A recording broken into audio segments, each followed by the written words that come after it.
Yo, it's Nino Paid. I just jumped off the porch with Dirty Glove Bastard. I just woke up this morning, I'm loaded 2 RP20s to start up the day. My head from Chanel to Dior. My mama just want me to stay out the way. All right, so we got the one and only Nino Paid jumping off the porch with us today. Welcome, man. Yo. How we feeling, bro? I'm cool. Yeah. How Just you feeling? cool? That's it? Yeah, I'm chill. I'm always chill. I feel that, man. Nah, I appreciate, pulling up on us today, too, man. No secret. Yo. You want to shout out your people sitting behind you today, too, man? Let me see what's that niggas on. We got KB, stylist, one of the best in Atlanta and in the DMV. Got Seddy Hendrinx, a musical artist. Warhol, musical artist. From the rap, from Florida. We got a producer, Mac, from Atlanta. For sure, bro. So what else you got planned while you're in the city, man? I'm not sure whatever's on the schedule. I'm not gonna lie to you. You been coming down this way often, or like the past year or so? Yeah, it's a little something like that. Okay. How you like the vibes down here in the land, man? Sure, it's a big change of pace than from where you're from. Yeah, it's a change of pace, but it's pretty much the same as the DMV. That's why I fuck with it. For real? Remind me of home, for real. Okay. And you were just up in New York this week, right? Yeah. What was that experience like? What was you doing up there? I was just chilling, doing the same thing I'm about to do out here, doing a bunch of interviews, studio, you know what I'm saying? Okay. Shot a video with Child Lee, to a little song I did. But I don't really fuck with New York like that. Too damn cold or what? It was cold. That should be dirty. That should be stinky in some parts. But they do got the clothes. They got the drip up New York. Oh, yeah. That's one thing they do got. That's the mecca of this shit, right? I'm telling you. Yeah. How would you say like the DMV fashion compares to the New York fashion, man? I was in a room the other day with some New York niggas. Well, it was females. They was like, DMV niggas cannot dress. I said, damn. What the fuck? Because DMV's got like their own style too, man. Hey, we definitely do. We got the Under Armour and the ACG Nike boots. That's all the young niggas know. And the Marys, you know what I'm saying? That's all we really got for real. Huh. So you kind of stepping out with your drip then? Kind of, trying some different shit? Definitely. What's been some favorite pieces you've been getting, man? Or favorite brands you've been fucking with? We got Bravest Studios, Timberline. I'm always in some Timbs. Let me see. What else I be wearing? I be wearing Supreme and Baked a lot too. Okay. Yeah. Keep it with the classics, man. All right, so let's go ahead and dive into your story. What part of, are you from Maryland originally, Landover, or where are you from originally? Yeah, I'm from Maryland. I'm from Maryland originally. Okay. Landover Maryland, PG County. Okay. And what be going on up there, man? Like for people, a lot of people from the South, they probably never been up there, man. How would you compare like Landover, Maryland to like a place like Atlanta or something? It's really just like Atlanta. Like the houses look, not the houses don't really look the same, but it really reminds you like Atlanta just like the DMV, and the DMV just like Atlanta, especially when it comes to the crime and all that other shit niggas be doing. But how I could relate it to something else? Damn. It's not nothing I can really relate to the DMV, because niggas in my city, like top haters, like I don't think there's no other city that got more haters than the DMV. Now, is there different sides to the DMV too? Like, is the Maryland side real different than the DC side and shit like that? See, everything different. It's DMV, Maryland, DC, Maryland, Virginia, but all three of them different. We got Maryland, but when we say Maryland, we're not counting Baltimore. Yeah. We only counting PG County. So the M is PG County. You know what I'm saying? PG County and DC got the most similarities, because most of the time, PG County can be 10 to 5 minutes away from DC, depending on where you live at.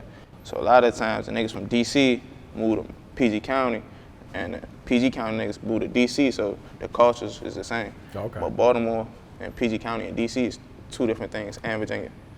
And then Virginia is its own thing up here, like, I don't know why Baltimore, PG County and DC don't really count Virginia. Yeah, I know Baltimore hates to be even compared to anything about the DMV. That's what I'm saying. They their own thing. When you say DMV, you not including Baltimore. Niggas say they from Baltimore when you ask when they from. Nah, I dig it, man. So going into your childhood, man, like I know you had a pretty rough childhood, man. Like, how would you sum it up in your own words? I think that shit just, like I said in another interview, that shit just like the movies. Like when you be seeing motherfuckers go through like foster care and like the system and shit like that, shit just like the movies. You be having this little ups, but a lot of downs. You know what I'm saying? A lot of shit be going on behind closed doors. You know? Yeah. I don't really want to go too in depth into it, but it's just like the movies. Yeah, when it comes to like the whole foster care system, what do you feel like needs to change? Like what would some big changes you would think should be happening, man, for someone that had to live through that shit? I feel as though when it comes to the foster care system, when a kid gets to a certain age, like 18 or 21, you should give them the opportunity. First of all, when you throw kids into the foster care system, you should take down their parents' info and the rest of their siblings' info. So when they reach a certain age, like 18 or 21 or 25, whatever, age requirement that y'all feel as though their mind to be past the trauma or, you know what I'm saying, at a different type of mental, y'all should have their family info on file so when they reach that age, they can reach out to them or try to find them, whatever the case may be. I don't know why it's nothing like that in the system. Yeah, so you haven't been able to reach out to like some of your other I haven't siblings? tried. Yeah. I ain't tried. But like that information just isn't provided? Yeah, it's not provided to me. If it was provided to me, I would have, you know what I'm saying, did something with it. Oh, shit. So you and your younger sister ended up getting adopted by the same family though, right? Yeah. And is that common, or is it usually the siblings begin to split up? We still got split up, it's common. Because it was 4 of us, they went 2-2. We still got split up, so it's common. Yeah. So, and I know you and your stepfather had a pretty close relationship too, man. Can you speak on that relationship you guys had? I mean, it was just like anybody else relationship with a stepfather that was hard on you. You wasn't really fucking with him. I wasn't really fucking with him at first. Over time passed, he, you know what I'm saying, became a father figure type shit. That's all that is. Yeah, I feel like that's human nature to kind of, go against someone that's trying to be your father that isn't your father, you know what I'm saying? Yeah. So when would you say you jumped off the porch? How old were you at the time?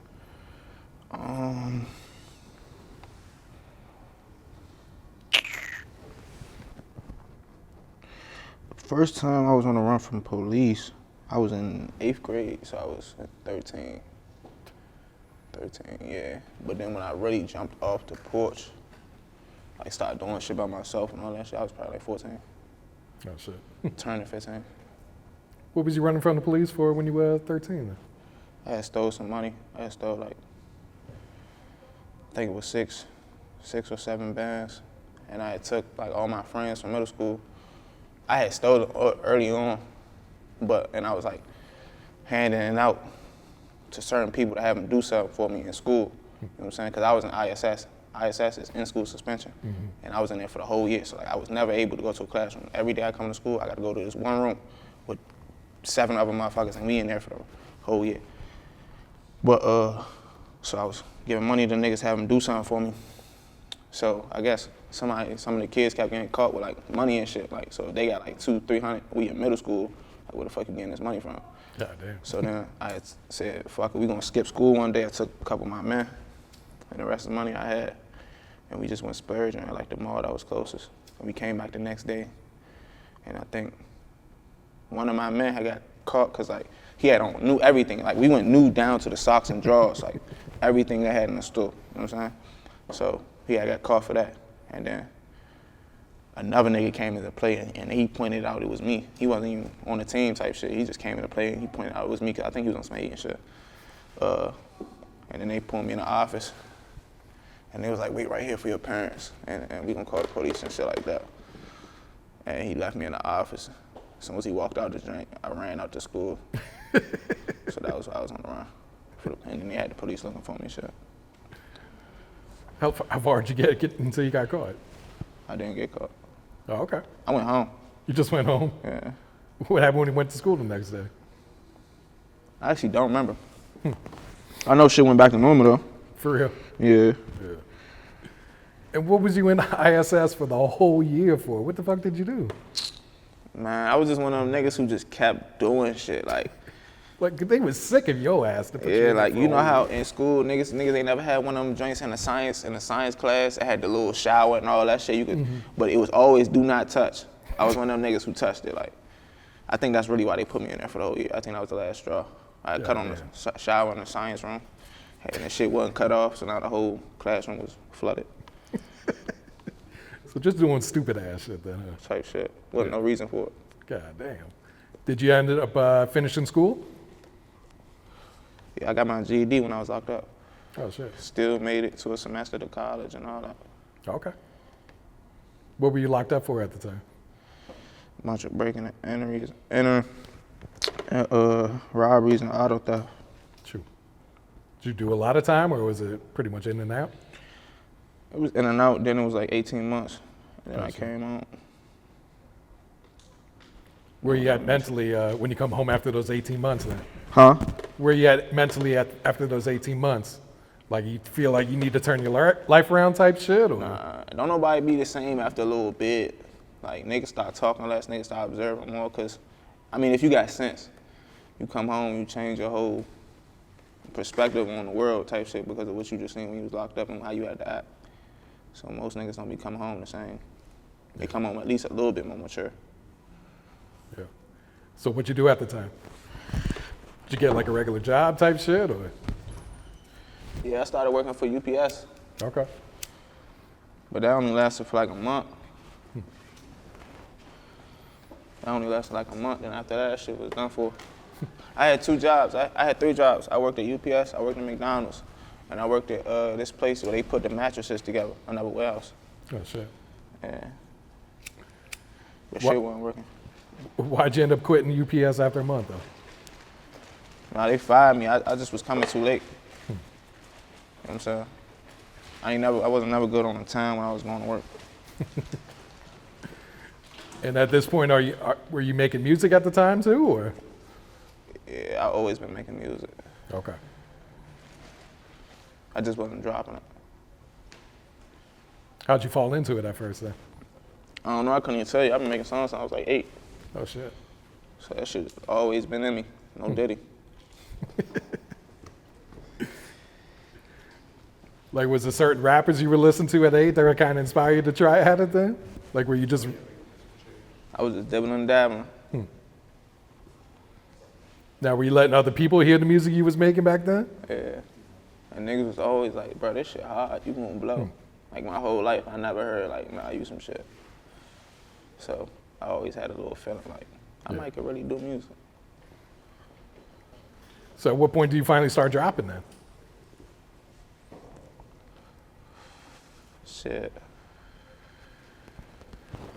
I had dropped like 2 videos. Like one when I was like 15, then another one when I was like 17. And that was it. And then I had dropped Pain and Possibilities when I was like 22. That was 2023, October. And then that's when I started taking it serious. Okay. What inspired you to really start taking it serious at that point then? Because Pain and Possibilities had blew up. Oh, for it? Yeah. So you just kind of just threw it out there and it just took off on its own type shit, or? Nah, I had paid for promo, paid the niggas like from my city for promo, the little music pages, and then I paid Instagram promotion. Put $30 on that joint, and the shit just went up. Oh shit. Now, do you remember recording that song, making that song? Like what you was going through that day? I remember writing that song. I wrote it like the day before in the trap, and then the next day I had the studio nigga come to the spot. Oh shit. I had the studio nigga come to the spot, and we recorded on the couch. And it was just like that. And did you realize this was going to be a song that kind of, changed your life type shit? I knew that joint was a banger though, but I didn't think it was gonna change my life. I thought that joint was gonna get like 10K views. That shit would have just started my little rap career. I didn't think it was gonna hit millions. Oh shit. Did it take off like right away as soon as you put it out, or was it a slow build up, or? Probably took like a month. Where was that in a month then? Shit, I think it hit 100K. Okay. It was like 100K. In my city, most niggas hit 100K and that's it. So like, when you hit 100K, that's something good in my city. They be posting you and all that shit. So I felt like that was something. But that shit didn't stop. That shit didn't stop. Now, were you having like labels and bigger artists started to reach out to you at this point too? Yeah, I had 300 followers when I dropped Pain and Possibilities. And then the label I'm signed to signed me when I was at 2,000 followers. I was on my third song. God damn. All right, you ended up signing with Signal, right? Mm-hmm. What was it about that situation that seemed right for you, man? One, it was like a dream come true because you always imagine like how that feeling, what that feeling is like when you in your first label meeting, when they first about to sign you. So it was like a dream come true then. But then it was other artists like Zan, man, who had my number and shit, and he called and reached out to me and he asked me about it. And he was like, oh, you about to sign with them? Because that was the first people who signed him too. And he was like, yeah, Jeff good people. He tried to call him, get him to raise the price, how much they was gonna give me for my first deal and all that. But he definitely put that battery in my back to sign with him. And then plus another videographer, Wax Mando from the DMV. He had introduced me to him in the first place. He was like, they was trying to reach out to me and he backed him up. So it was niggas from my city backing him. So yeah. I was like, fuck it. Seemed like a good fit then, perfect, huh? Do you feel like your life changed after you signed, or has it just been pretty much the same shit? Nah, that shit definitely changed. What's been one of the biggest changes then? The traveling. I wasn't going nowhere for real when I was, you know what I'm saying, just living. Once I started rapping, I started going everywhere. And that's like the highlight of my life, just traveling. What's been some of your favorite places you've been then? Obviously, we know you like Atlanta, but where else? I ain't gonna lie, Atlanta probably the best place I've been. Oh, no, Cali. I fuck with Cali. Yeah. It's Cali. And how long have you and Seddy been rocking with each other, man? This nigga? Mm-hmm. Since probably like yesterday. Yes. I ain't gonna lie, we locked in yesterday. I was fucking with the energy. I was fucking with the vibe. Type shit. Really was today, 'cause it was like 4, it was like 2 a.m. for real. Type shit. Y'all thought about doing a collab project together? Nah, we definitely talked about it, but like it was just like floating in the air. But I definitely seen niggas ask for it. We definitely talked about it. I think the fans would love that, man. Yeah. All right, so you followed up with what did you drop, man? Money Problems, man. This shit went crazy too, bro. Yeah. How'd that connection with you and Lil Gray, man? Shit, Lil Gray from Landover. I'm from Landover. Oh, he's from Landover too? Yeah. Okay. Motherfucking Lil Gray was an artist I was always listening to coming up in the DMV. And one thing about me, I don't be doing songs with niggas unless I actually listen to music. While I'm saying I fuck with you. So it was a nigga I used to listen to. Yeah. And that shit been going crazy too since you guys dropped it, man. I didn't even think that shit was gonna do that. For real. It's almost at 2 million right now. Yeah. The video for Relapse, man, this shit's crazy too, bro. You fuck with that joint?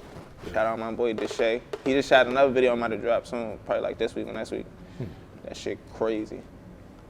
Are you very hands-on with your music videos, or you kind of just let the director do it, or? Sometimes I'm hands-on, sometimes I let them do it. Like niggas like Deshay, he be like to having a lot of plans to his shit, so I be having little bits and pieces, but if he got a plan, I let him. He got a little treatment, I let him do it. Yeah, I dig it, man. I understand you played this at my funeral while you were on the bus. Yeah. Talk about that. How'd that come about, man? Do you normally be writing on the bus? Nah, I just be writing when I ain't got shit else to do. Like if I'm high and I'm up, it's 3 in the morning, I'm definitely about to start listening to some beats. And ain't nobody else up, ain't nobody else around, definitely listen to some beats. Yeah. So it was a little late night bus ride, and I was bored, and I was like irritated a little bit, so I started writing. That's all that was. How long after do you go ahead and record it then? Shit, I wrote that joint on a Monday, recorded it that night. Oh, the same night. Yeah, cause I be knowing like when a song gonna be good type shit. Like most of the songs I drop, I had recorded them right. I had wrote them, then recorded them, or I might not have wrote them. I recorded it and then told them like, yeah, we need to drop this right now. Oh shit. But yeah, I told them I want to get in the studio that night, recorded it, previewed it the next day. Shit went crazy, shit went viral, and I dropped it the next Monday. Damn. So I'm sure after you previewed it, you kind of figured Yeah. it was going to do what it did. Then, Yeah. huh? Actually, I didn't. I just knew it was gonna go crazy when I dropped it. Yeah. You know, your music is very vulnerable. Has it always been easy for you to be like so open in your music like that? Yeah. I be playing my old shit. After I ain't hear it for a while this year, I've been listening to it, and it was like, I've been sounding like this. Like, it's been sounding like the same lyrics and all that shit. Yeah. And you make that shit that fans can relate to so much too. I can only imagine what type of like, you know, DMs you get, type of messages and comments and shit like that, man. Fat ass paragraphs, big ass, long ass messages I ain't been seeing for months. I'm like, damn. How does that make you feel when you see those type of messages, man? Because I'm sure they're very heartfelt. And That shit done became the reason you know what I'm saying? Be dropping the music like I do. So I look forward to the paragraphs and the messages.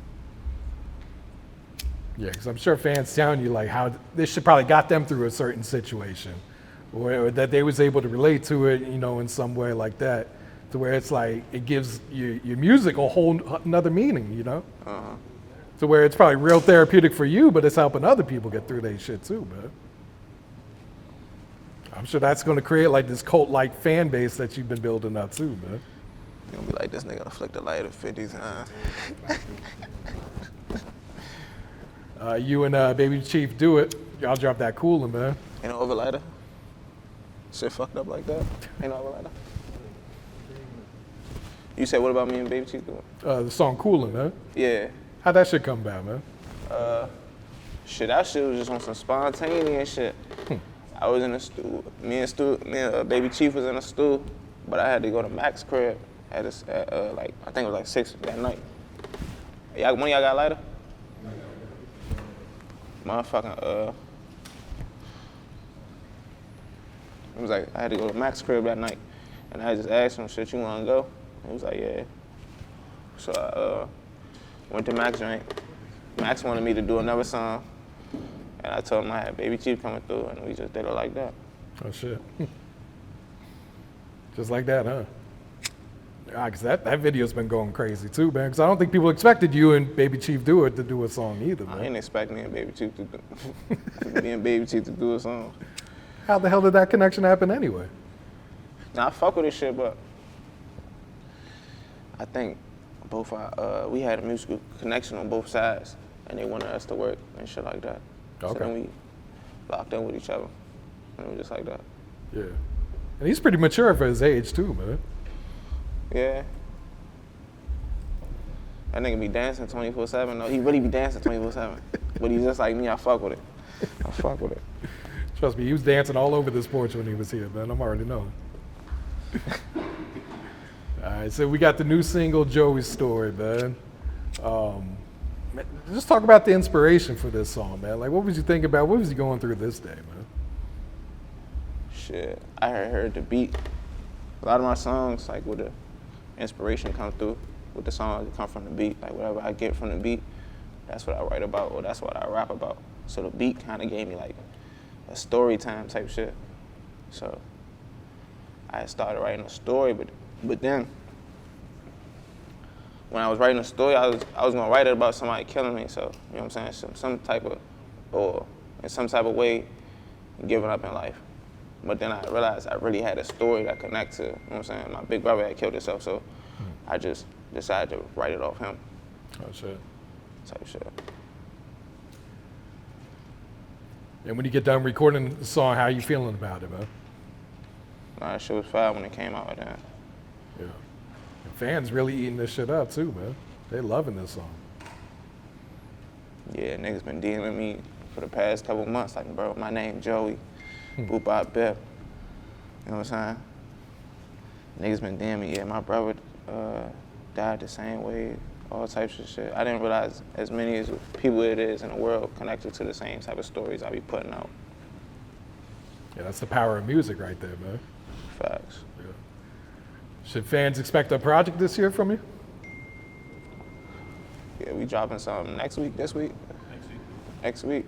Next week? Next Tuesday. February 4th. Love Me As I Am. What should we expect to hear on this shit, bro? Because I'm not gonna lie, man. This interview going to air after next Tuesday, so if you got some surprises, go ahead and just tell us anyway. Not no surprises. It's definitely some good ass music on that shit, motherfucker. I ain't give them all the sad songs this time. I try to switch it up, you know. Give y'all something to bop your head to. Okay. Some little upbeat shit then, huh? Yeah. Any features gonna be on there? Yeah. Who is on that? Who on that bitch? Why the fuck I can't think of who on the tape? I can't think of it. Oh, we got Zaman, Tommy Richmond, Oh shit. FCG Heen, oh yeah, we got Drippy on that joint. He from Atlanta, and a couple more people on the deluxe. Oh, so there's gonna be a deluxe afterwards Yeah, too. it's definitely got to be a deluxe. Okay. Well, that's hard, man. I know fans gonna love to see this shit dropping, man. Because I don't think you announced this, right? Today I did. Oh, you did Right today? before I came in. Oh, okay. I missed that post. Yeah, you missed that one. And what about producer-wise? So who's gonna be featured on this project?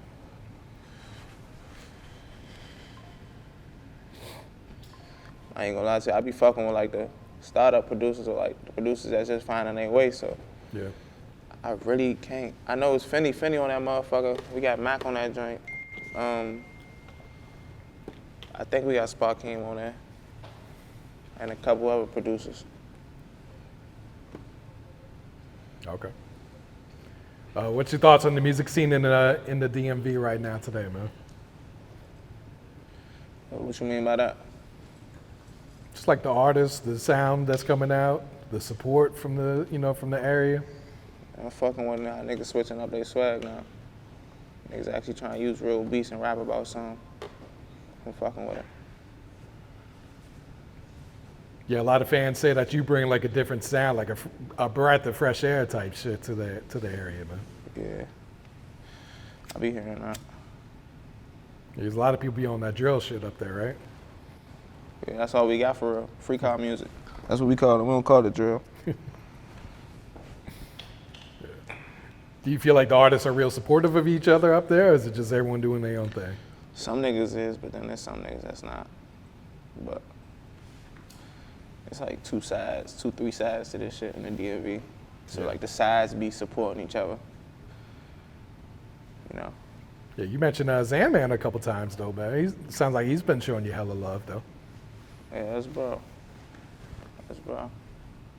I fuck with Zan. What's some advice you would share to the youth coming up right now? In the DMV, Anyway, you can say DMV if you want. my advice to the youth, damn, I ain't too good at this.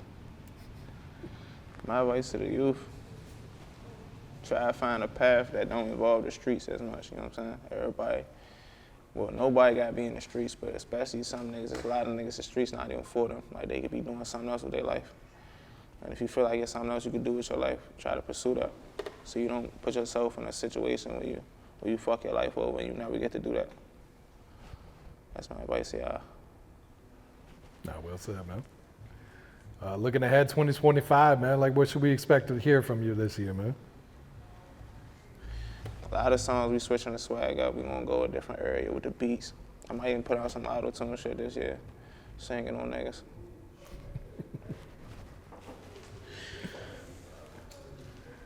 You got any shout outs you want to give before we wrap it up here, bro? Fuck no. Fuck you, nigga. Fuck everybody. I'm gone. Psych nah. Shout outs. I want to shout out my mama. Love you, mama. Shout out Cash Wop, my brother couldn't be here today. And Wani, Ace and the whole CGB. I don't really got no shout outs for niggas though. Oh, shout out Buffanese in the back right there. Who else over there? We got Buffanese over there. He couldn't be on camera today. But that's it. Come on. I just woke up this morning, I'm loaded 2 RP20s to start up the day. My bitch want Chanel Dior. My mama just want me to stay out the way.